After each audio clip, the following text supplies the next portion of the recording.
স্থায়ীভাবে। যদিও পিওকে ভারতবর্ষের মানচিত্রের মধ্যেই আছে, শুধুমাত্র আর শুরু থেকেই। এদিকে ভারতের প্রধানমন্ত্রী নরেন্দ্র মোদী কিছুদিন আগেই বলেছেন, আবার যদি বিজেপি ক্ষমতায় আসে তবে পিওকে ফিরিয়ে আনা হবে। ঠিক যেমনভাবে 2014 সালের নির্বাচনের সময় মোদীজি বলেছিলেন বিজেপি ক্ষমতায় আসলে আর্টিকেল 370 কাশ্মীর থেকে উঠিয়ে নেওয়া হবে।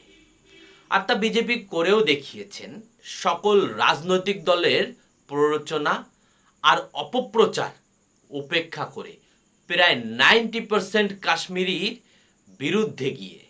আর এখন 95% কাশ্মীরের জনতা মোদিজির এই উদ্যোগে সর্বোচ্চ সুবিধা সহ সর্বোচ্চ নিরাপত্তা পাচ্ছে, ঋণ স্বীকার করছে মোদিজির কাছে। কাশ্মীর